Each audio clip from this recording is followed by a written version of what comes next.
Mirëmbrëma të nderuar zonja dhe zotrinj, mirëmbrëma të dashur miq të emisionit Ta më dëgjon. Ja ku po ritakohemi edhe këtë edicion me mua Tirona Lilin. Sinqerisht jam shumë i lumtur, faleminderit për mbështetjen që na dhat edicionin e kaluar. Kam parë shumë mesazhe drejt mysafirës, por edhe drejt meje për tema që trajtuam. Ne mundohemi që të sjellim më të bukurën pranë jush dhe do ta bëjmë atë gjithmonë. Por nga java e kaluar në këtë javë kam përzgjedhur një personazh interesant, do thoni pse, sepse qëndrimi i saj, mimikat e fytyrës së saj të japin një personazh që realisht të qëndrosh 3 hapa larg kur i shikon. Është aktore dhe aktorët i kanë këto qëndrime.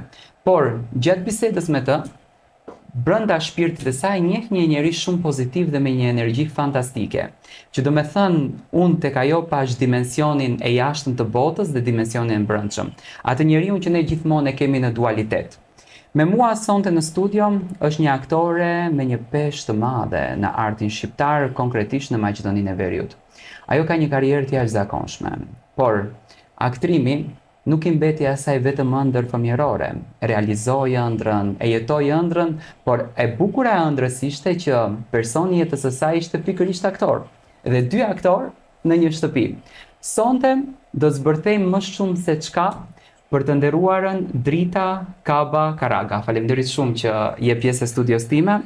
Faleminderit për ftesën, kënaqësi të jem pjesë e kësaj studio, e këtij emisioni. Shpresoj të na dëgjojnë. Do dëgjojnë me se zbë. Dhe të themi diçka që vlen për të dëgjuar. Faleminderit. Unë mendoj të dëgjojnë me se zbën se ne shqiptarët qef të madh e kemi të dëgjojmë për tjetrin. Ne po si u futëm nga dritarja në shtëpi këtë duam ne, apo s'është ashtu? Si e komenton? Nuk e komentoj kështu. Është njerëzore, nuk është vetëm të shqiptarët. Është gjithandej. Kurioziteti është njerëzor.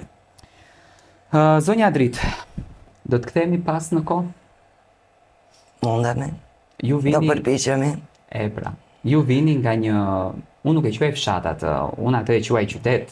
Realisht Veleshta është bërë qytet. Ju vini nga Veleshta e bukur, nga Veleshta që njihet për mikpritje, njihet për dashuri, njihet për traditë, njihet për mbështetës të kombit shqiptar. Unë gjithmonë kur kaloj nëpër Veleshtë, nuk ka shtëpi në Veleshtë që s'ka ndonjë flamur të varur, veleshtarët që janë kështu zemër gjër. Si e kujton fëmijërinë tënde në Veleshtë dhe atë del tani teksa po flet me mua një fotografi e atyre viteve që ka qenë edhe momenti i lumtur për ty, vite më herët? Veleshtën e kam faleminderit për gjitha fjalët e mira që the dhe janë të vërteta. Është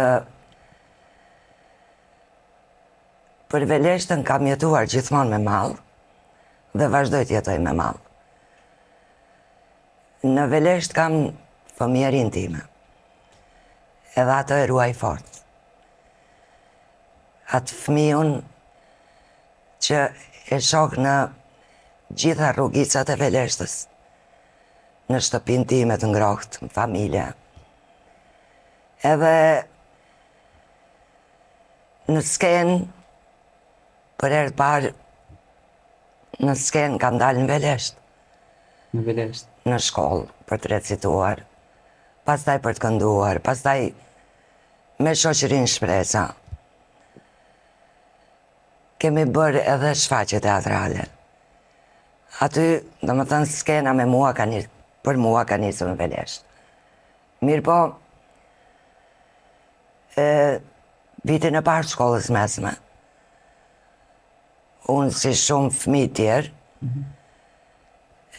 pasi kam kryer 8 vjeçaren, kam shkuar në Prishtinë.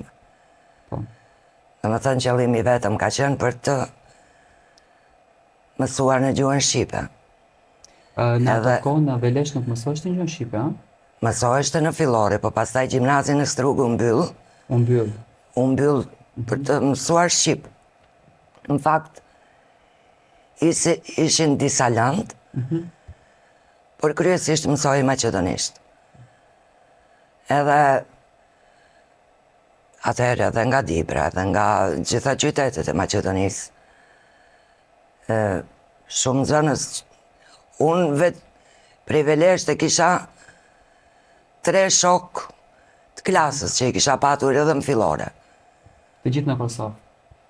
Dua të them të njëjtën shkollë. Po.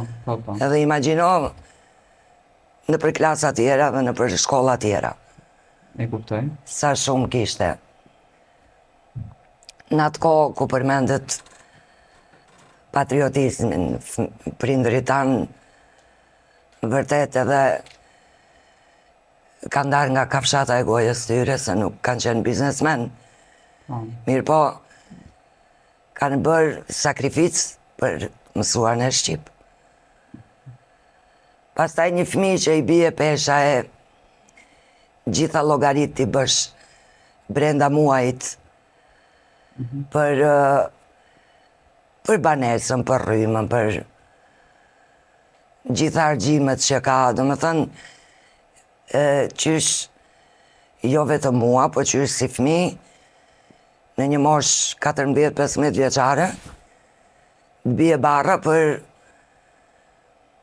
të bërë llogarit për jetën, po mbase kjo të bën edhe më të përgjegjshëm. Pastaj kur jemi te Veleshta, në atë kohë unë krenohesha në Prishtinë, kur shumë nuk ishte shumë pak me shkollë të mesme, ne kishim 7 doktor shkence, që ishim prej Veleshta. Sa e bukur kjo. Edhe të qenurit prej Veleshta më ka dhënë krenari dhe vazhdon të m'jap gjithmonë, se janë njerëz solidar, njerëz që nuk tradhtojnë. E vërtet. Edhe unë duke pas edhe kryqëzimin nënën nga Drenica dhe babën nga Veleshta, Wow. më ka dhënë një farë vetë besimi, që do më thënë mjep dhe sot, nëse fëmijëria janë rënjët, unë kthehem shpesh aty, dhe ushqehem nga ato rënjë. Më kanë bërë t'jem më syqelur, më ballhapur, më dinjitoze, se në gjenë tona, do më thënë ne trashëgojmë ato që kemi marrë nga prindërit E vërtet. kështu me radhë, këtë them që Veleshta gjithmonë e ka treguar vete. Se mos secili ka nostalgji dhe dashuri për vendlindjen e tij, ajo lind me njeriun. Mendoj se është si sëmundja e vetë me shqiptarëve malli.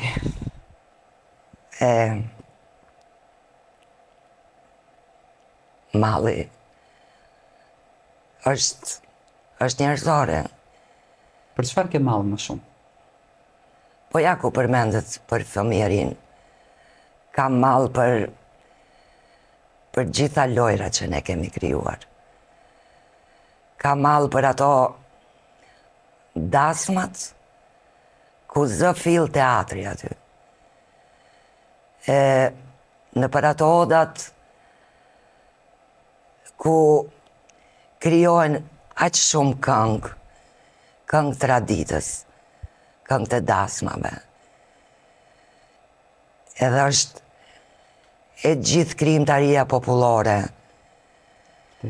Edhe po qoftë tek veshjet, qëndisjet, gjitha punëdore që i kanë bërë gjyshet tona, nëna tona. Është gjithë ajo krijimtari, qoftë këngë, po gjithë ato vargje, në për si këndohet nusës, si këndohet dhëndrit, po qoftë në syneti, po qoftë kemi gjitha ato traditat bukura. Që me thënë të drejtën Dipra dhe Veleshta i ruan pak traditat, nuk është se i kanë humbur të gjitha. Ndoshta tani të rinjt janë modernizuar pak, por mendoj, unë dhe Dibër ne kur shkojmë në përdasme, i kanë ato zonjat, ato këngët e tyre speciale që realisht janë të bukura dhe të emocionon. Po, kur flas për traditën popullore, flas për çdo trefsh shqiptare. Po. Edhe Po ajo është që bën të veçantën edhe që na bashkon. E vërtet. E mendoj edhe në për odat e burrave. Te ne nuk janë ato odat e burrave që janë tradicionale, si një pjesë e Kosovës, e Malësi e Madhe. Po për shkak të dalim nga Daja tash. Po, Në Drenicë. megjithatë unë edhe si fëmijë kurioz, kurreshtare shumë për të ditur, kam dhejtë edhe, se do mos do tani dhomat nuk kanë qenë aq të mëdhaja, edhe rrinin burrat veç, edhe gratë veç. Po. Edhe unë e di që shpesh më pëlqente të dëgjoj historitë e burrave. I kam dhejtë babit tim afër që ishe vogël. Edhe dëgjoja gjitha ndodhit që atyre ju këshin ndodhur edhe i përjetoja si një film e riprodhoja atë ngjarje. Pastaj ishte te gratë, këto flas kur bëheshin mbledhi familjare, qoftë një dasëm apo përgatitjet para saj, apo për në lindje foshnje e kështu me radhë. Historitë bukra, pastaj i kam ndërsy gra që dinin ta tregonin bisedën, që din edhe sot. Që i dhuronin emocion të bukur. Po, Edhe humor pak. humor, pastaj improvizime, role, që dhe mendoj që nuk mendoj unë, po aty s'do fill teatri. E vërtet. Është një teatr familjar, që realisht është i bukur. Po, Unë e shoh që ju jeni një artiste me shumë integritet. E ndjej këtë gjë dhe këtë gjë peshoni dhe sinqerisht për mua është një emocion i papart. Ju kem në studio dhe më keni dhënë peshën e një gazetari të rëndësishëm. Këtë po ta them dhe emisioni tim e keni dhënë peshë. Çfarë keni mësuar ju nga babai juaj që jeni ndërtuar kjo zonjë e nderuar, edhe pse thatë që jeni detyruar që në moshën 15 vjeç të merrni përsipër ju vetë jetën e juaj në dorë, sepse keni shkuar në Prishtinë, atje jeni përballur normalisht me vështirësitë e asaj kohe, nuk ka qenë dhe Prishtina aq e lehtë, apo jo?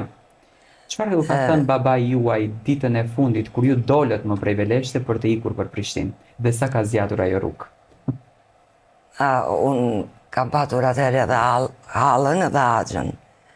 Axha ishte student, Halla më e madhe se unë. Edhe e prisja me gzim. Në atë moshë nuk e kupton që ti po shkputesh disi. Po, kur bëhesh prind vetë e kupton sa shumë është dasht përballoj mami im që unë të largohem. Si fëmiu i pare, kupton? Po. Edhe babi një shprehje që gjithmonë porosiste, që me kalimin e viteve e kuptoj edhe e kam kuptuar sa shumë peshka hapi syt, se po nuk i hape vetë, ti hapin dynjaja. Edhe mendoj që është, nëse njeriu nuk bëhet i aft i vetës vetë, të hapë sytë e vetë, atëherë do drejtojnë të tjerët. E kot që vazhdon. E kupton edhe, kjo është një ndër shprehje që më erdhi ndërmend. Po gjithmonë ja ka madhuruar qetësinë babit tim, që e ka edhe sot. Edhe shpesh na thoshte, ndërkohë që ne mund ta tepronim, që babi jam si deti. Deti është i qetë po të mbyt. E vërtet. E shumë më vinë ndërmend në shumë situata, shumë shprehje popullore, që janë formula. Edhe mendoj që shprehjet popullore janë formula jete. Janë nga eksperienca. Po i dëgjoj, po i dekodove, janë një udhërrëfyes i mrekullueshëm për jetën. Edhe ju besoj që i keni marrë të gjitha këto, me sa e Jam kuptoj ndërtimin përpjekur, tuaj. jam përpjekur. Para se të dalim tek skena dhe tek teatri, fole me shumë nostalgji dhe me shumë emocion për të kaluarën, për dashurinë e njerëzve, për afrimitetin, për atë ngrohtësinë e dhomave, që njerëzit nuk xhelozonin, nuk urrenin. Dhe sot jetojmë në një kohë ku urrejtja, xhelozia, inati, qoftë edhe tek njerëzit e arritur, është bërë një pjesë e rëndësishme e jetës, do me thënë jeta virtuale është bërë shumë agresive, sa që komentet negative, ai mblefi, po bëhet shumë aktual. Çfarë i mungon shoqërisë tonë, zonja Dritë, që shprehin gjithë këto urrejtje të madhe dhe ka ardhur kjo ftohtësi tashmë dhe janë harruar këto ditët e bukura kur edhe me 2 kokra moll njerëzit kanë dhuruar dashuri. Unë uroj mos jetë e vërtet që njerëzit kanë aq shumë urrejtje. Se do më vinë të keq për ta. Është shumë e vështirë të jetosh me urrejtjen bashkë. Edhe mendoj që njerëzit, njeriu, qoftë unë prej vetës, nisem që çdo ditë jam falenderuese për atë që e kam. Edhe përpiqem t'i gëzohem në të gjitha mundësit që më jep dita, që më jep jeta. E falenderoj Zotin çdo ditë. Se mendoj e ka projektuar jetën time më bukur se sa unë mund të kisha imagjinuar. Edhe çdo njeri besoj që afër vetës ka shumë çka për ta vlerësuar dhe për ta parë me pozitivitet. Edhe sa jo urrejtja të më pështjell edhe nuk e di, nuk do kisha dashur të jem në lëkurën e dikujt që jeton me urrejtjen. Mesazh i bukur ky. Edhe uroj ta kuptojnë të mirën e këtij mesazhit. Skena e teatrit. Aty ku ju ngjitet për herë të parë, aty ku edhe gjetet dashurinë e jetës. Dashurinë që sot sa vite bëni bashkë? Afër 30. Afër 30. Kemi qenë shok fillimisht. Okej. Kemi qenë miq shumë të mirë. Dhe më vonë fati deshi që ne të lidhemi bashkë, krijojmë një familje bashkë. Edhe për këtë jam falenderuese Zotit. Tani 2 aktorë në një shtëpi, aktrojnë apo dashurojnë? Si janë? 2 aktorë në një shtëpi janë shumë të gatshëm të mirë kuptojnë njëri tjetrin. Për gjitha vështirësi që i ka profesioni ynë, ta mbështesin njëri tjetrin. Se është një profesion shumë i ndjeshëm, shumë delikat, shumë i vështirë. Dhe po nuk patën mbështetjen e partnerit, mendoj që është e vështirë. Është e tmerrshme, e vështirë, është shumë e tmerrshme. Po. Cili ka qenë roli që Drita Kabës në atë kohë, pa marrë epitet mbi emrin Karaga, i është besuar. Roli që i ka dhënë Duart Trokitjen më të çmuar që ajo realisht e ka besuar që do ta merrte. Kur flas ajo, do të thënë jeni ju. Por flasim në kohën e mëhershme. E para, Duart Trokitje që kam ndjerë në shfaqjen kemi punuar me Serafin Fankon dhe e them e tregoj gjithmonë me kënaqësi, se është një ndër shtyllat e artit shqiptar, artisti i popullit. Ne e krijuam bashkë teatrin Sofra në Strug. Edhe ka qenë teksti Fadil Krajës, Mos ma shkim hisën e diellit. Edhe isha në skenën e parë, një nuse e re, me një fëmijë të vogël në djep, e pastaj me kalimin e skenave ai fëmijë rritet, burgoset, edhe në skenën e fundit kthehem në një plak. Më thënë, ka qenë një rol shumë i vështirë, i ndarë në 2 etapa jete, edhe ishte me audicion. Nuk na njihte Serafin, vinte për herë të parë në Strug. Edhe unë shkoj në audicion me një vetë besim. Nuk dija se për shtekst bëhej fjalë, apo më mjaftonte që në Strug ka ardhur Serafin Vango. Edhe ai më ndau rolin kryesor. E kam punuar me shumë dashuri. Edhe ato duar trokitje, base. Kemi dramatizuar edhe veprat e Migjenit. Wow. Dhe ka qenë një mrekulli, po me Serafin Vangon. Edhe një komedi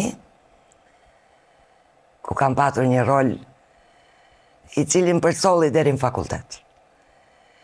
Kur fillova vitin e parë ligjëratave, ne vazhdonim ta kishim në repertor. Edhe ishte Kiameti e Ugo Betit. Okay. Ugo Beti është rilindasi i fundit italian. Një komedi e shkëlqyer. Edhe aty kam patur rolin e nusës.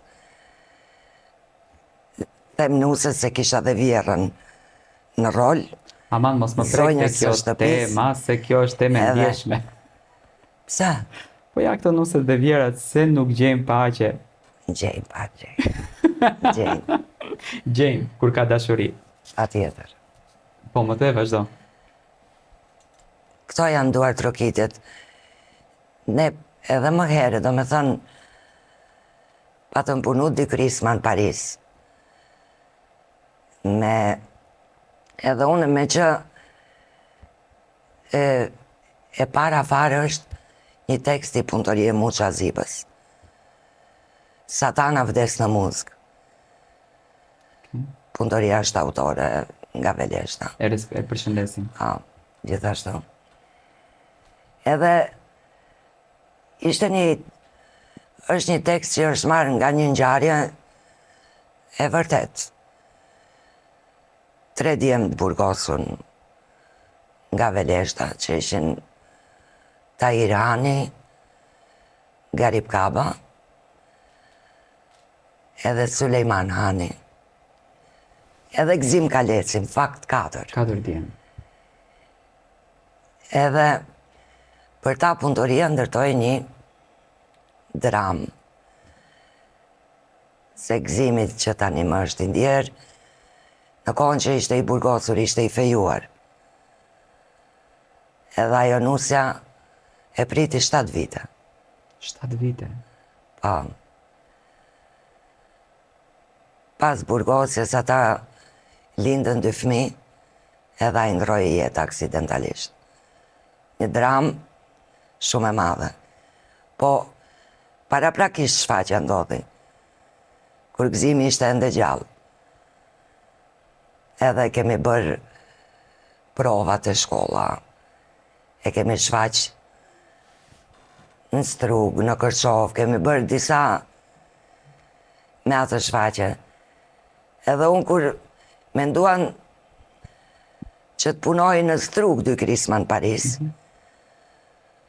unë nuk desha të marrë një rol, se mund të, nëse ne do punonim Veleshtë, unë duhet i lija. Po nuk e dija që aty do zinte fill. Rrugtimi. Po. Edhe e mora narratorin. Okay. Mirë po, edhe kur mungonte e sa të pasha, unë e zavencoja. E bënim, ka qenë një periudhë e shkëlqyer, me njerëz me aq shumë dashuri për teatrin, do me thënë ajo është një pasuri që se cili prej nesh, ashtu si dhe unë e mbarti me vete. Edhe është diçka që zblihet. Që kujtohet me lot në sy. Me dashuri. Aty ka marrë duar trokitjet e para që mos... E kuptova. Po, a ka pasur momente, tani pas kësaj nuk e di sa do më zërë vend kjo pyetje realisht, që ju jeni dëshpëruar aq shumë dhe jeni ulur në një cep të dhomës dhe keni thënë unë do të heq dorë nga ky rrugtim. Mua ky rrugtim po më shkatron shpirtërisht, psikologjikisht. Jo, kur. Në asnjë moment. Në asnjë moment. Ke qenë shumë e lidhur me këtë gjë. Ka qenë jeta jote dhe teatri kanë qenë bashkë. Po. Ka qenë një paralele pothuajse e njëjtë. Edhe jeta, edhe skena, do thosha. Se unë edhe kam luajtur valle, edhe është një ndër pasionet e mia. Edhe kam kënduar. Cila ka qenë vallja më e bukur që ti e ke luajtur? Veleshtaren. Veleshtare. Po kënga, mos më thuaj që veleshtarja, moj kokone. Veleshtare, moj kokone, është këngë. Ta preksha se një në ziç, kështu ishte. Është ta prefsha se një në Ta zi. prefsha. Mu më thanë se e së mur, Po. të paskaron e bardha li. Kjo është një histori dashurie e bukur, që kjo, se më duket e ka pat emnin Hane, veleshtare moj kokone. Moj kokone. Kokone. Po. Kokone i thuan Po. kukullës. Kukullës edhe në Shkodër, tipër në përdasma e kanë kënduar të këngë. Në më përpara. Po. Asa e bukur. E më duket që Hanja, sa kam dëgjuar historinë, se nuk ka qenë e sëmur nga Lija. Lija e zezë, që mirë të jetë. Edhe i thot, të paskaron e bardha li. Do t'i lutem Zotit shumë, mos ta prishe bukurin. I këngë shumë e bukur. Me një, përveç që ka një tekst, po edhe një melodi shumë moderne, Po, interesante. që është krijuar nga vetë populli.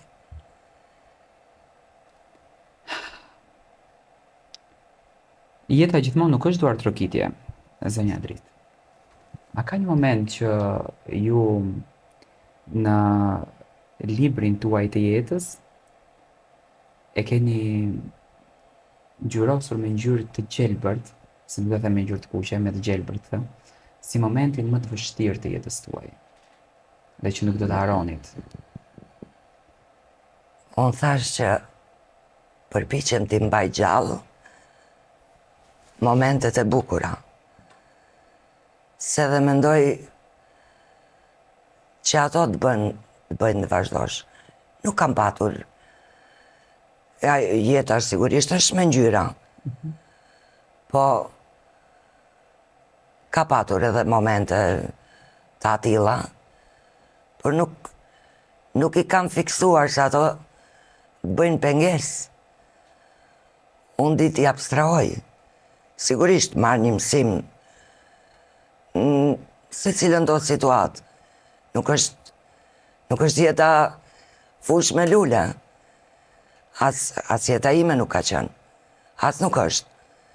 Megjithatë unë mendoj që ne duhet gjithmonë t'i vëmë pak gjërat e bukura.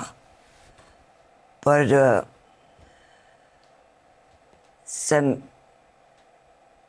gjëra, për shembull, në këtë periudhë ku do në botë ndodhin luftra. Në këtë periudhë ku duhet ti nuk del dot nga dera e shtëpisë pa gjitha ta fëmijë që lypin, edhe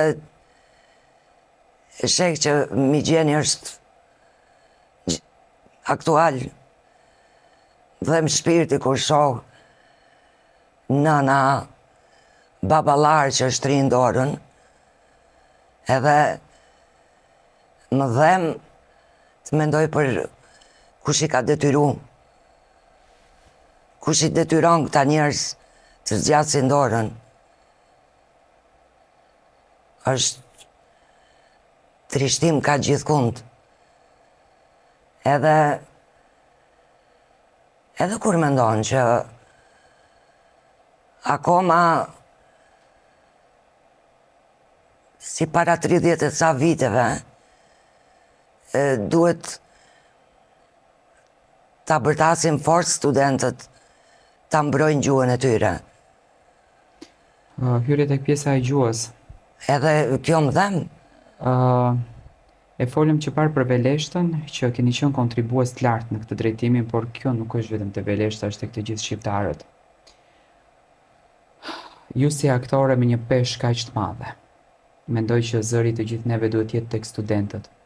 A të duket e turpshme që në vitin 2026, ne si shqiptarë në vendin tonë, autokton të këtij vendit, kërkojmë një të drejtë që e kemi tonën dhe të miratuar me ligj, dhe ne po shtypemi. Pse është gjitha kjo urrejtje tek ne, zonja Drit, nga pala tjetër? Pse ne jemi një pengesë kaq e madhe për ato? atë pse në duhet ta thonë ata. Po unë përveç që më duket e turpshme, ndjej trishtim që fëmit e mi duhet përballen me atë që jam përballur unë. Edhe sinqerisht ndonjëherë shqetësohem. Jo ndonjëherë, por shqetësohem shpesh. Se çfarë ne po ju lëm fëmijëve tanë. Ato ballafaqohen me ato që jemi ballafaquar ne. Edhe ne fatmirësisht thash që u hap Universiteti i Tetovës, por ai u ngritën themelet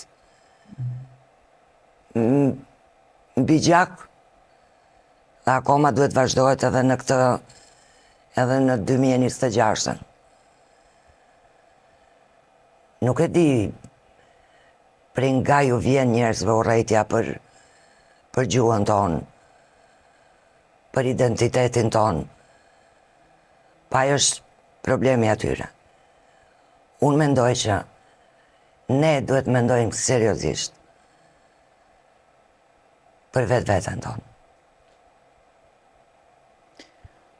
Po, sipas jush, përfaqësuesit tanë, këto dhe ato që kanë qenë, mendon që kanë peshën për të dhënë një përgjigje në këtë rrugtim? Të paktën në këtë zhurmë të madhe që po bëhet, dhe të gjithë po heshtin. Kjo jam duket e frikshme. Po shpresoj që të bëhet mirë. Politikanët sigurisht kanë përgjegjësi, ata e kanë përgjegjësinë se të ke fundit ne ata i votojnë për të na përfaqësuar. Edhe ata e kanë detyrë që të miren me këtë çështje dhe të ngrenë zërin për veten e tyre dhe për gjeneratat që vinë. Uroj, sinqerisht uroj me zemër dhe faleminderit shumë që dhe mesazh për studentët, se unë mendoj që studentët më shumë se kur tashmë kanë nevojë për mbështetjen tuaj, sidomos të personazheve që kanë peshë në publikun ton. Tani, ne gjithmonë me studentët. Nuk duhet askush nga ne t'i lër vetë. Kjo nuk është çështje politike, kjo është çështje shqiptare. Është çështje që kalon përtej politikës.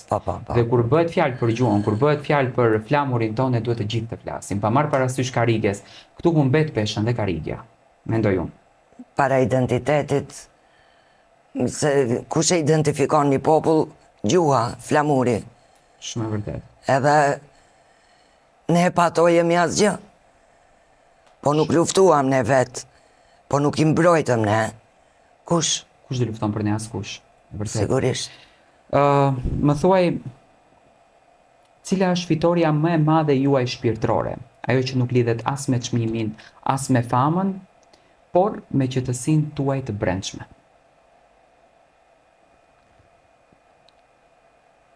Në triumf të madh që ta ndjej si përveç lindjes fëmijëve, nuk di. Domethënë, besoj që edhe për çdo nën, ardhja në jetë e fëmijëve të saj është triumfi më i madh. Çdo të thotë jesh nën, zonja Drit. Jesh nën do të thotë t'jesh e bekuar nga Zoti. Që krijuesi ynë ka besuar krijesën e vet që ta sjell në këtë jetë nëpërmjet trupit tënd. Dhe ti të marrësh përgjegjësitë për atë krijesë.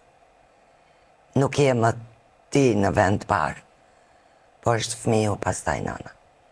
Pastaj vetvetja. Kur u bëre nën, çfarë kuptove nga nëna jote? Atë që nuk e kishe kuptuar.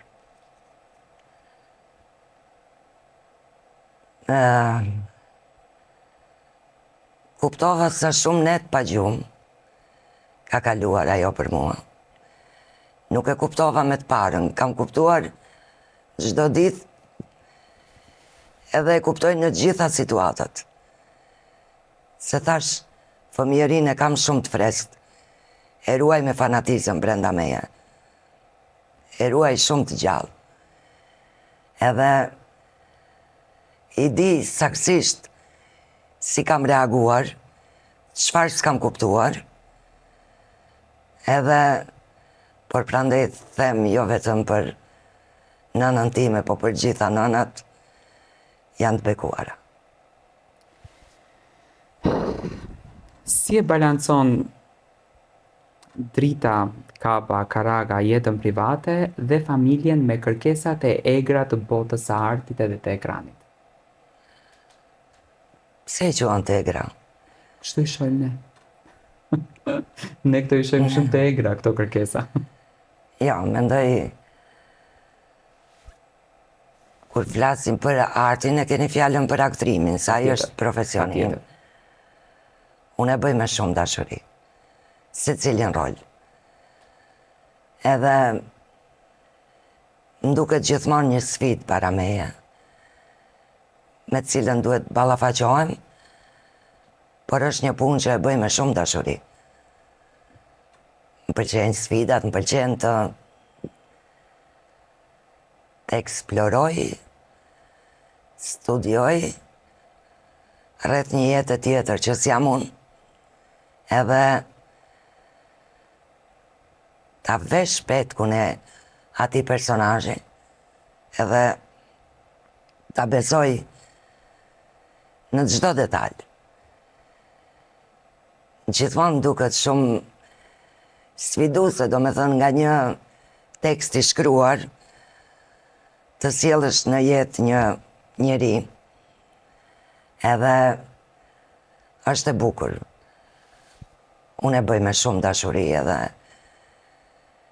nuk them që është e egër. Jo, jo në asnjë moment. Ai njeriu i cili ti e ke sjellur në jetë nga një tekst i shkruar, Po. sa nga ai rol, ai njeriu është kthyer brenda shpirtit tënd në një realitet? Dhe cili është ai roli që ky njeriu ka patur shumë afërsi me ty kur e ke luajtur? Në të gjitha rolet, të gjitha ato gra që kam luajtur, e vajza janë fillimisht gjetë përbashkëtën. Edhe kanë sigurisht një pjesë shumë të rëndësishme timen, por mendoj kështu në tanësi roli i nënës, i nënave të ndryshme, që nuk janë të njëjta. Unë ditë i dalloj, domethënë i kujtoj me detale se ku dallojnë njëra nga tjetra. Por roli i nënës është në përgjithësi, domethënë mendoj që është Me i bukur. ai që më përfaqëson.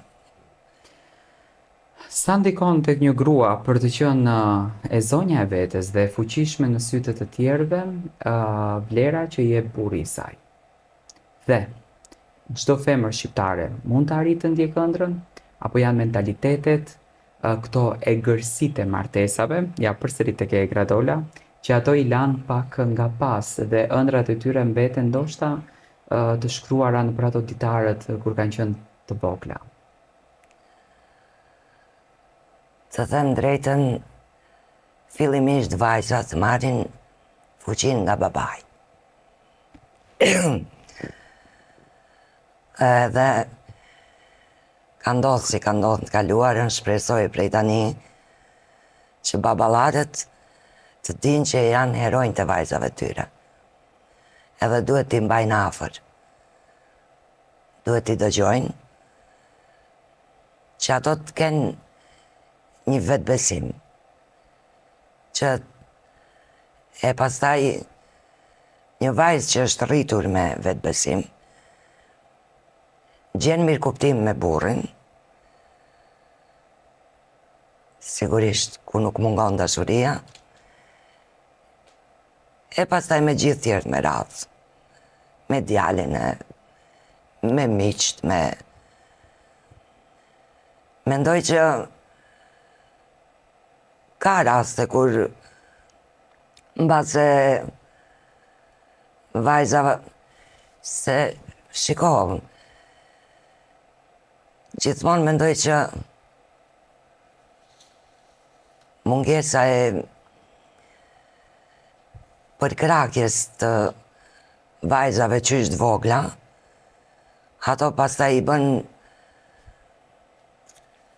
i le inferiore gjithmonë. Edhe me gjitha të vajzat janë zonjat, ja dalin gjithmonë.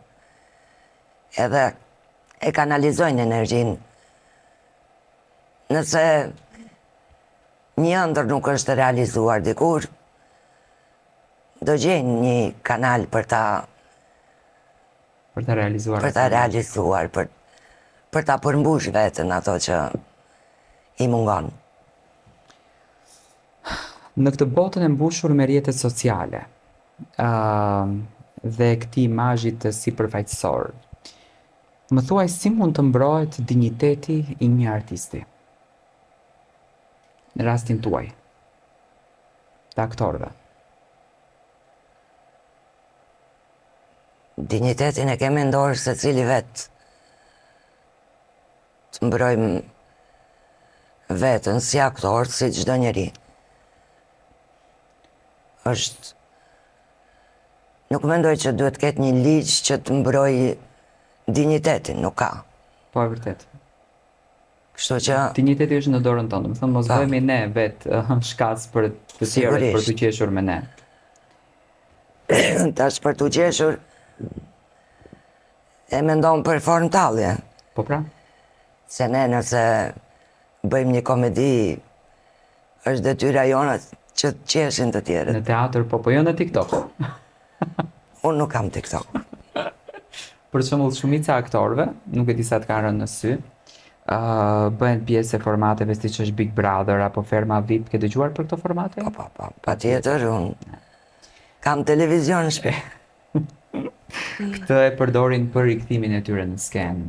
Ndoshta atyre u duket vetja të papërfaqësuar. Dhe kur hyn aty brenda, ajo është një shtëpi që të rëmben, do të thënë me shumë kamera, dalin dhe nga vetja dhe aty hyn aktorë dhe pastaj dalin mirë, jo të gjithë. Jo të gjithë. Do të thënë disa edhe kanë dalë nga vetja. Si komenton këto gjëra? Do për këtë po të pyes. Si komenton dëshirën e madhe për të qenë pranë publikut, se realisht është një dëshirë për të qenë pranë publikut. Do ta kishe bërë një sfidë të tillë, supozojmë, nëse do të jepej. Unë për vete jo. Nuk do e kisha bërë, se nuk i gjykoj ata që e bëjnë.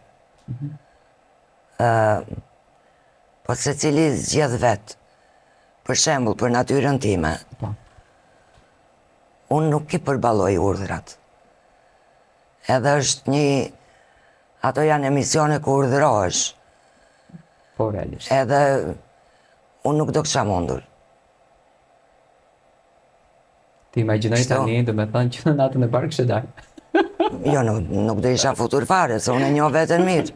Më pëlqen kjo pjesa. Po për ata që futen, duhet guxim. Duhet. Pastaj arsyet janë ndryshme. nuk i gjykoj, edhe pse kanë dëshirë për të rejkë vëmendje, edhe nuk se cili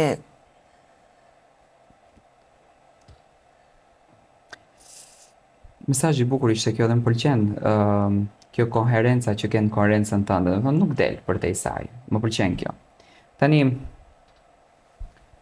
të rinjtë të sotëm janë të interesuar për të qenë pjesë e teatrit edhe për të qenë pjesë e këtij rrugtimi të bukur që ka një botë brenda.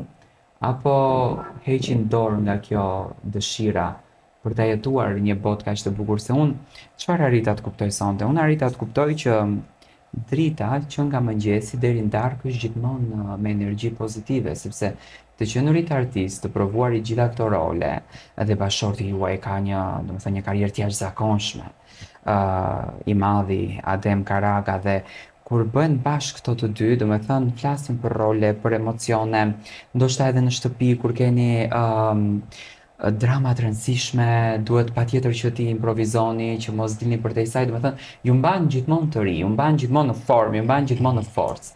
A kanë dëshirë të rinjtë të sotshëm për ta përjetuar këtë emocion, apo janë mbytur nga ky depresion i rrjeteve sociale dhe nuk dalin përtej saj? Jo, ne kemi student aktrimit shumë të mirë, aktor të ri shumë të mirë, edhe do ishte fundi i botës të janë gjithë të zhytur në rrjetet sociale, të ri që e duan teatrin, edhe spektatorë që e ndjekën. Po. Kjo është faktuar edhe në vitet e fundit. Po. Kështu që mendoj për sa ju përket të rive tanë, janë shumë të mirë, janë shumë të dhënë, e duan teatrin, e duan punën, edhe punojnë bashkë projekte me shumë kënaqësi. Vajza e babit, djali i mamit, si qëndronin familjen Karaga me fëmijët? Të dyve. Edhe të them drejtën kur thatë më herët për ne ndihmojmë vërtet, ka role me peshë që duhet përsëritet teksti, që duhet edhe ne dim t'i dalim krah. Njëri tjetrit. Po kjo është edhe për çështjet teknike. Më e vështira është të gjesh mirë kuptim, kur për shembull para disa muajsh, Ademi luante Ricardin. është shfaqe që është në repertor teatrit tonë. Mirë po, përveç tekstit, ai kërkon një investim të gjitha ndjesive, është një rol aq kompleks. Edhe, jo vetëm unë, po edhe fëmijët, kemi mirë kuptim për peshën e rolit që ka. Se pavarësisht provave të gjata, ti periudhën kur krijon një personazh, ai të rrëmben. Përfshin në vetvete deri para premierës je. Po thua si Edhe ishte ne- katërora i personazh.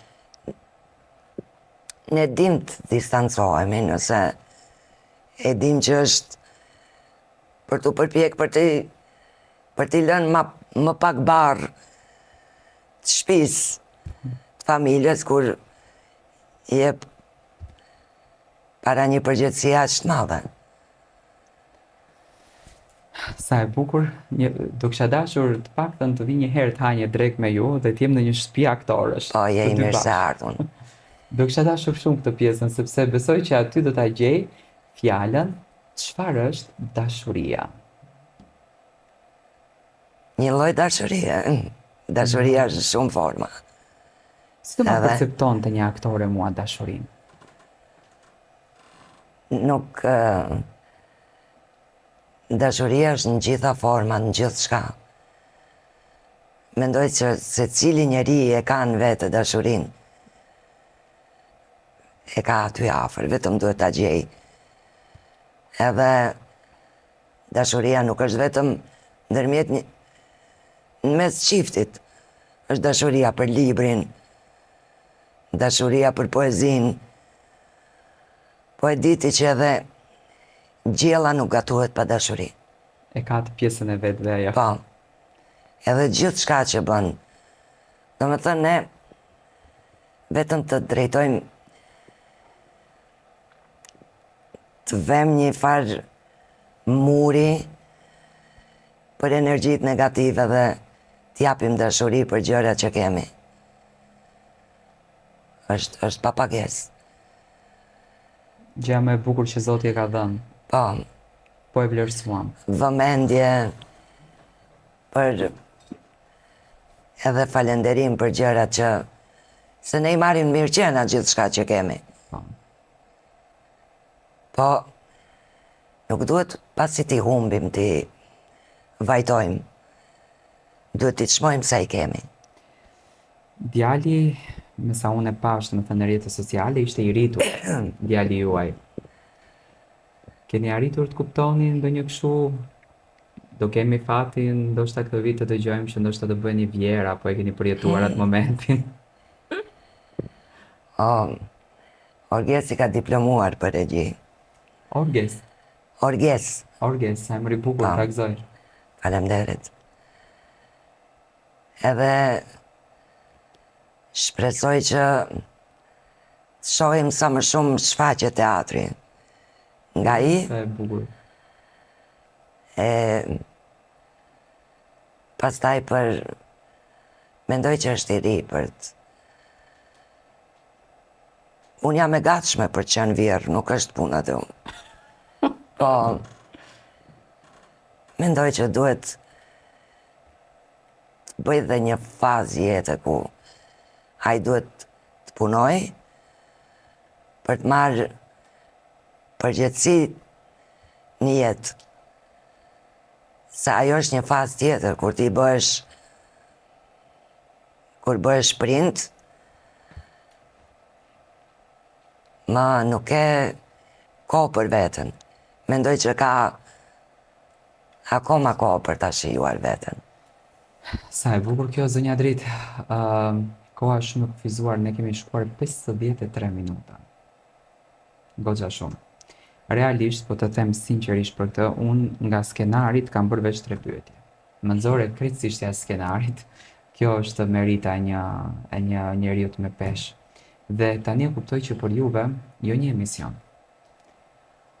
Mendoj që na duhet një Big Brother të hyjmë aty në 100 kamera edhe të bëjmë muhabet gjatë e mirë që publiku ta kuptojë një herë mirë të gjithë detajin tënd, se ne realisht duam të nxjerrim detajet. Çfarë presim ne nga çifti Karaga? Jo vetëm nga Drita. Gjithashtu edhe nga bashkëshorti juaj, çfarë presim në vijim? Kemi ndonjë dramë të bukur? Kemi ndonjë rol interesant që publiku shqiptar në Maqedoni, po edhe jashtë asaj, do me thënë, ju jeni të hapur për të gjithë, ato që duan teatri. Po, shumë shpejt Ademi është i ftuar në teatrin kombëtar në Tiranë Wow, për të bërë një rol atje. Unë do jem këtu. Ne jemi të punësuar në teatrin shqiptar. Kjo është puna jone e parë. Edhe primare, pastaj tjerat janë. Po mendoj bashkëpunime kemi patur me edhe vazhdojmë të kemi. Edhe film, edhe në teatr. e bukur. Edhe pavarësisht kufive administrativ, ne frymojmë, flas për komunitetin artistik, frymojmë njëjtë. E bukur kjo. Unë dua ta mbyll këtë epizod me një thënie nga ju. Çfarë thënie do t'i kishe adresuar publikut jo të lexuar? Një mesazh, mos e themi thënie, një mesazh i ardhur nga ju. Në këtë ditë që ne po jetojmë, në këtë shoqëri që ne kemi, me rinin dhe me të gjitha temat se kemi përmendur, domethënë një përkufizim nga dashuria, vetëm vdekjen më sa që nuk e përmendëm, qoftë sa më larg nesh. Ajo nuk na takon, edhe vdekja është fundi i jetës. Po. Për atë ne s'flasim dot. Prandaj sa më larg nesh. Është. Megjithatë, edhe ajo vjen kur kryhet një cikël jetësor. Patjetër. Edhe ajo që dhe ju thoja gjithë është ta shijojnë momentin, ta vlerësojnë momentin. Edhe me këtë çka dua të them, ta të çmojmë atë që e kemi afër. Në radhë parë veten, pastaj njerëzit tanë të afër. Edhe gjithçka që kemi të jemi falenderues. Kam dëgjuar djalin tim në një intervistë që e tha se gjërat materiale janë të thyeshme. Ato që blihen nuk mund të çmohen. Është shpirtërorja ajo që çmohet. Edhe ne pavarësisht mund të ketë njerëz që ndodhen para sfidave të ndryshme këto momente. Me shpirt uroj që të gjitha t'i kalojnë. T'i kalojmë edhe ne si popull gjitha vështirësi që kemi. T'jemi në vendin që meritojmë. Edhe s'mund të them më shumë, Zoti ju bekoft gjithve. Ashtu edhe juve. Faleminderit zonja Dritë, unë të falenderoj shumë që ishit me mua. Faleminderit për fjalët e bukura, për mesazhet e bukura. Dhe uroj që të kesh shëndetin pikë së pari. Faleminderit. Dhe pse jo, të vi edhe një direkt në familjen tuaj me kamera. Le të jemi brenda. Jemi së ardhur, Respekt. pa kamera. Jo, unë do me kamera. Unë çdo gjë dua t'ia tregoj publikut. Jemi së ardhur. Respekt. Sinqerisht ne mbajmë të ditën që thot populli ynë, shtëpia e Zotit edhe e mikut. Për ne miqt janë të shenjtë. Faleminderit. E pra të dashur miqtë e mi, uroj që të keni marrë më të bukurën e kësaj interviste, që unë e di që edhe juve është dukur shumë e shpejt, mua më është dukur në 7 vite të punës, të jetës time të përditshme, më është dukur intervista më e shpejt që kam bërë, sepse kjo është pesha e një personazhi. Unë dua të ndiqni shembullin e kësaj gruaje, një vajzë e cila luftoi për të ndjekur ëndrrën e saj, që gjeti dashurinë, që solli në jetë fëmijë të suksesshëm dhe që jep një mesazh të bukur. Mësoni, kërkoni nga jeta, sfidoni veten tuaj për të marrë përsipër jetën e një personi tjetër për të krijuar një familje. Ky është mesazhi i dur që duhet të jepur në këtë emision. Ne takohemi të dielën tjetër me një rrëfim ekskluziv, një histori që nuk e keni dëgjuar kurrë më parë. Lufta shqiptare ka lënë plagë të hapura. Për herë të parë në këtë studio, një ish luftëtar do të tregoj dhimbjen e jetës së tij. Takohemi në orën 21 sërish në kanalin Monitor TV.